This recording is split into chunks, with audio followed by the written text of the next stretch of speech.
नमस्ते। कभी सोचा है कि अपने घर के बाहर वो टूटा हुआ फुटपाथ या बस स्टॉप पर कूड़े का ढेर, इन जैसी रोज की परेशानियों को असली एक्शन में कैसे बदला जा सकता है? चलिए आज इसी बारे में बात करते हैं। गड्ढों से भरी सड़कें, हर कोने पर फैला हुआ कूड़ा या फिर वो बसें जो कभी टाइम पर आती ही नहीं हैं।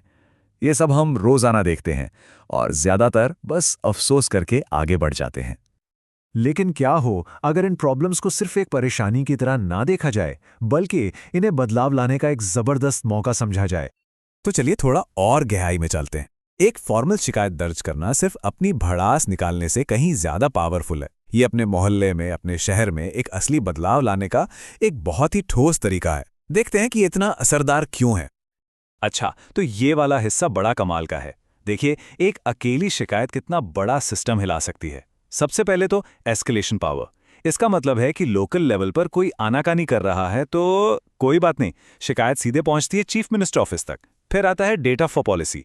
देखिए, जब एक ही जगह से कई शिकायतें आती हैं तो सरकार को एक पैटर्न दिखता है। इससे उन्हें पता चलता है कि भाई बजट असल में लगाना कहाँ है। और सबसे बड़ी बात, टाइमली रेजोल्यूशन। इन पोर्टल पर ना एक डेडलाइन होती है जिसे एसएलए कहते हैं, मतलब मामले को हमेशा के लिए लटकाया नहीं जा सकता। तो सवाल यह है कि असल में ये किया कैसे जाए। अच्छी खबर यह है कि अब ये बहुत आसान हो गया है। ये एक सिंपल सा 3 स्टेप प्रोसेस है जिसे कोई भी अपने फोन से कर सकता है। पोर्टल पर जाने से भी पहले बस कुछ मिनटों की तैयारी एक शिकायत को, आप यकीन नहीं करेंगे, 10 गुना ज्यादा असरदार बना सकती है। ये एक छोटा सा कदम है जो वाकई में बड़ा फर्क लाता है। तो तैयारी में चाहिए क्या? बस 3 चीजें।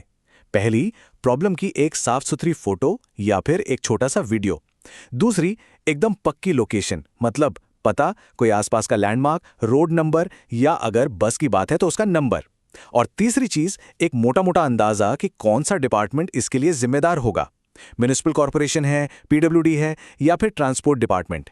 यकीन मानिए, ये सबूत इकट्ठा करने में कुछ सेकंड्स ही लगते हैं, पर यह शिकायत को बहुत मजबूत बना देते हैं।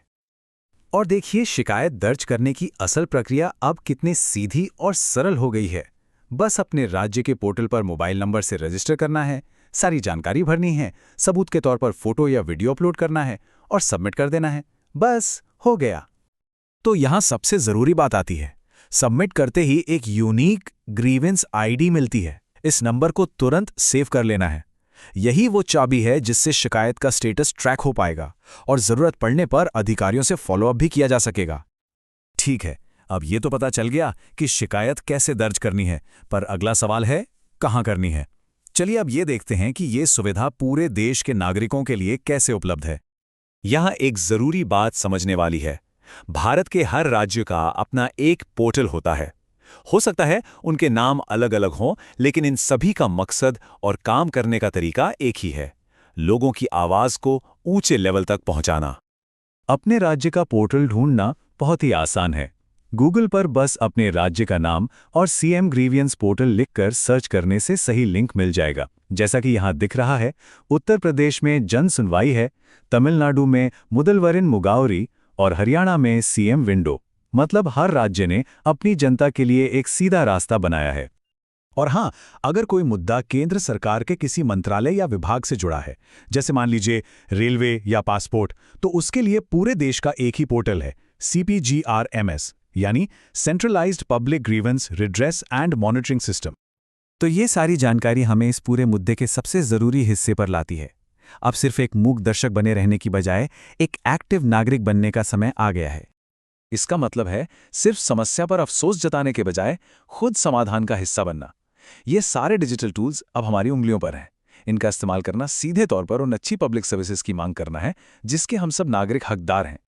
जरा सोचिए, सिर्फ कुछ मिनट निकालकर हम में से कोई भी अपने आसपास को, अपने शहर को बेहतर बनाने में एक एक्टिव पार्टनर बन सकता है।